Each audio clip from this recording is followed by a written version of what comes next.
नमस्ते। आप सभी से अनुरोध है, कृपया हमारी चैनल को सब्सक्राइब करें, वीडियो को लाइक करें, शेयर करें।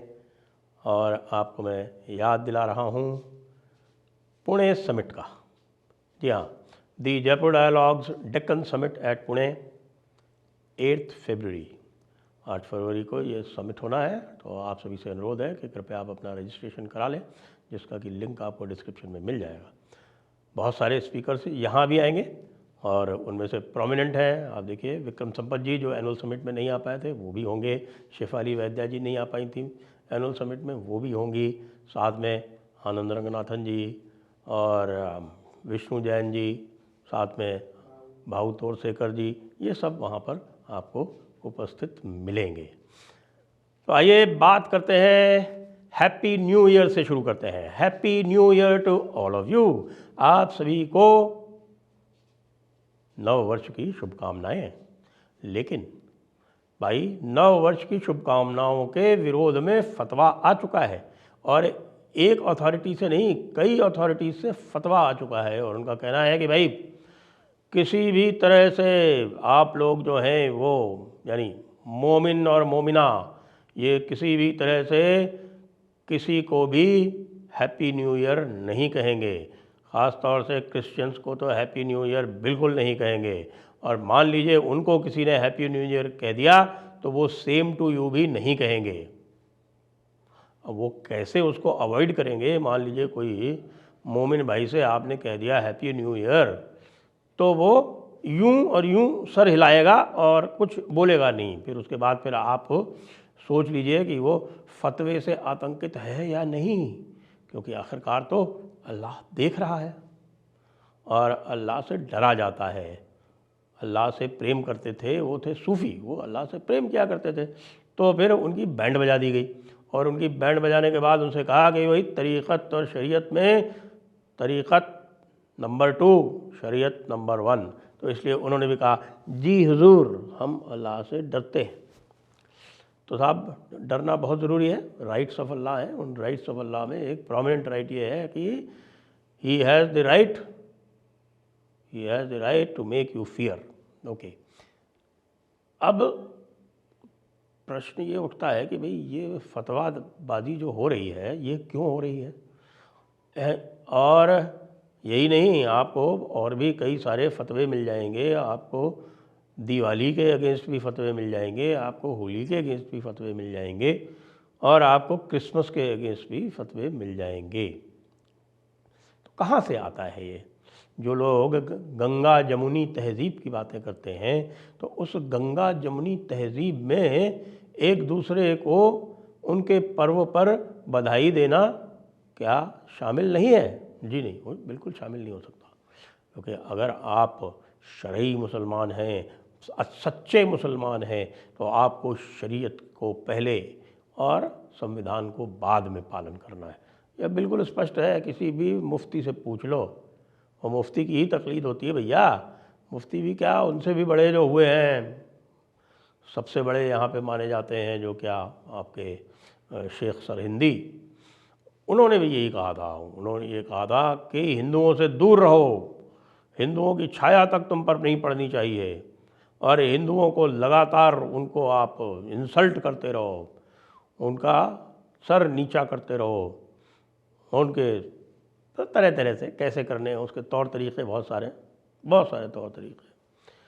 और तो और जो मॉडर्न इरा के जो हमारे जो बरेलवी जमात वाले लोग हैं, जो कि सुन्नी मेजॉरिटी है यहाँ पर, 80% सुन्नी बरेलवी जमात के हैं, उनके जो शेख हैं, यानी कि शेख अहमद रज़ा बरेलवी साहब, उन्होंने तो बाकायदा नफ़रत के अहकामात लिखे, जो उनके आपकी जो फतावे जो हैं, बहुत सारे फतावे, उनकी बड़ी भारी किताब है।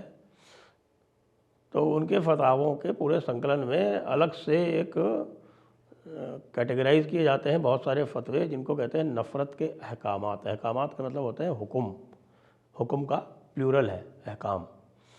तो वो हुक्म है, मैंडेट्स हैं कि आप नफ़रत करनी चाहिए। उस नफ़रत में बहुत सारे लोग हैं, और हिंदू भी हैं, क्रिश्चियन भी हैं, सारे काफिर हैं।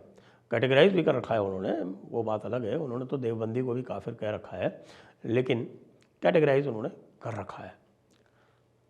अब ये कहाँ से आता है साहब, ये भी आप लोग पूछेंगे। तो वो कहाँ से आता है मैं बताऊं, उसके पहले एक मैं और भी कह देना चाहता हूं कि यार ये बताओ, आज ये सवाल कहीं पूछा गया था तो मैंने भी सुना उसको, और बिल्कुल वाजिब सवाल है कि भाई आप त्यौहार से, किसी भी दूसरे त्यौहार से नफ़रत करते हो, आपके पास हुक्म है, तो ये बताओ कि उसी त्यौहार से पैसे क्यों बनाते हो? ये बताओ कि क्रिसमस ट्री क्यों बेचते हो? ये बताओ कि भाई क्रिसमस कार्ड क्यों बेचते हो, मोमबत्तियाँ क्यों बेचते हो, क्रिसमस की लाइट्स क्यों बेचते हो? इसी तरह से न्यू ईयर्स पे भाई पटाखे क्यों बेचते हो, और न्यू ईयर्स के भी कार्ड क्यों बेचते हो, क्यों उसके आप डेकोरेशंस बेचते हो? वो सब बेचने में, उससे पैसे कमाने में किसी भी तरह का आपको जो है वो दिक्कत नहीं है। अच्छा, उसको आप ये मानते हो कि वो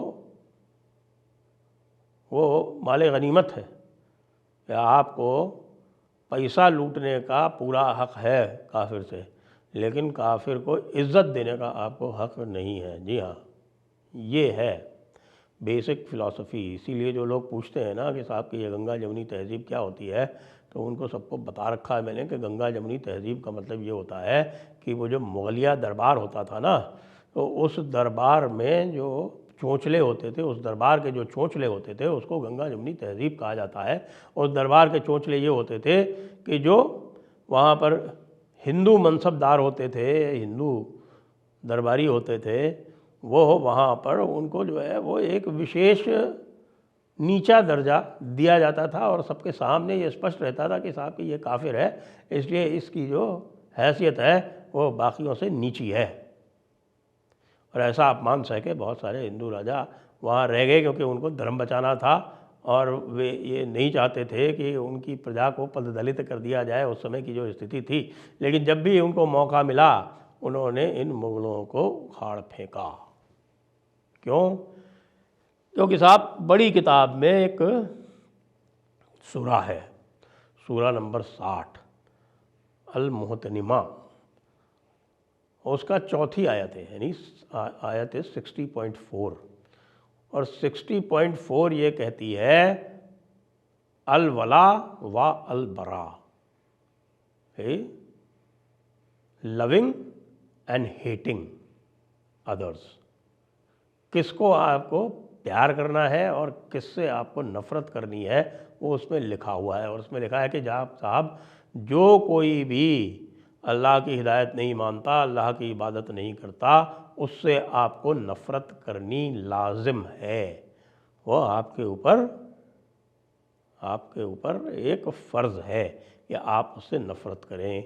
और एग्ज़ाम्पल दिया हुआ है हज़रत इब्राहीम का, कि साहब हज़रत इब्राहीम ने कहा था ये, और ये बहुत अच्छा जो है, ये बिल्कुल सही एक उदाहरण है, सही एग्ज़ाम्पल है। तो जो भी आप देखते हैं ना, जब आप चमक जाते हैं, कहते हैं कि साहब ये किस तरह का फतवा है, ये किस तरह की बात कर रहे हैं, तो साहब जब भी आपको ये संदेह हो तो आप यही उठा के ये जो सूरा 60.4 है इसको पढ़ दें, और तब आपको समझ में आएगा कि साहब कि हैप्पी न्यू ईयर के ख़िलाफ़ ये फतवे जिन लोगों ने भी दिए हैं वो केवल अपनी बड़ी किताब की व्याख्या कर रहे हैं, वो कहीं से कोई नई चीज़ नहीं उठा के लाए हैं। आप उनसे कहें कि साहब कि ये नफ़रती लोग कहाँ से आ गए और ये इन्होंने भाईचारा ख़राब कर दिया, और साहब भाईचारा है यहाँ पर जिसमें कि वो भाई हैं हम चारा हैं। जी हाँ, वो भाई हैं हम चारा है उनके हिसाब से। आपको लगता है कि साहब कि आप जो उनको प्रेम देते हैं तो उस प्रेम वो आपको द्विगुणित होके नहीं तो बराबरी का तो वापस मिलेगा ना, कतई नहीं मिल सकता। क्योंकि आप ये कर रहे हो तो ये आपके धर्म के हिसाब से सर्वे भवन्तु सुखिनः सर्वे सन्तु निरामयाः आनो भद्रा कृतनो यन्तु विश्वतः एकम विप्रास बहुधा भवन्ति एकम सद्विप्रा बहुधा वदन्ति वसुधैव कुटुम्बकम। ये सारे आप अपने सिद्धांत लेके आप कहते हो कि सब बराबर हैं, आप सभी में एक ही परमात्मा का निवास करता है, सभी में एक परमात्मा निवास करता है, जो भी बात हो वो तर्क के अनुसार हो। ना ना ना ना ना ना ना साहब, ये हमारे फतवा वीरों का सिद्धांत नहीं है, ये आप समझ लें। हमारे फतवा वीरों का सिद्धांत ये है कि भाई मोमिन से प्यार, काफिर से नफ़रत किताब में लिखा है, और जो किताब में लिखा है वो पत्थर की लकीर है, वो ता क़यामत बदल नहीं सकती। इसलिए काफिर से नफ़रत करो, काफिर तक हिदायत पहुँचाओ, और हिदायत अगर वो ना माने तो उससे जंग करो।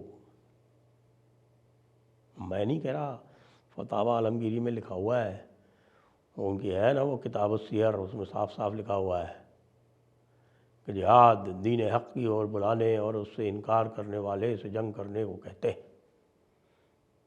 जो हिदायत नहीं माने अल्लाह उसको दुश्मन मानता है। तो तुमको भी दुश्मन मानना ही पड़ेगा भैया, तुम लोग तो अल्लाह के बंदे हो ना, तुमको तो अल्लाह का ग़ुलाम बनना है। ये भी अल्लाह का राइट है। अल्लाह के 3 राइट्स हैं, हमने बताया था उस दिन कि भाई अल्लाह का राइट है कि तुम उससे डरो, अल्लाह का राइट है कि तुम उसके ग़ुलाम रहो, और अल्लाह का राइट है कि उसके अलावा तुम किसी की इबादत मत करो। ये सब चीज़ें तो अल्लाह ने आपको जन्नत का एक रास्ता देकर ख़रीद रखी है। ये भी बड़ी किताब में लिखा है 9.111। इसलिए जिस किसी को इसमें आश्चर्य हो रहा है, या जो कोई भी हमारे मौलाना मुफ्तियों को कंडेम करना चाहता है, मैं उनसे कहूँगा कि ऐसा हरगिज़ ना करें, क्योंकि हमारे मुल्ला मौलवियों ने हैप्पी न्यू ईयर के विरुद्ध फतवा देकर केवल जो उनका फ़र्ज़ है उसको निभाया है, और उन्होंने केवल जो उनकी किताब में लिखा है उसी को कहा है, उससे अलग कुछ भी नहीं कहा है। इसलिए मुल्ला मुफ्तियों को ना कहें, जरा जड़ पर जाएं। जय हिंद, जय भारत, वंदे मातरम।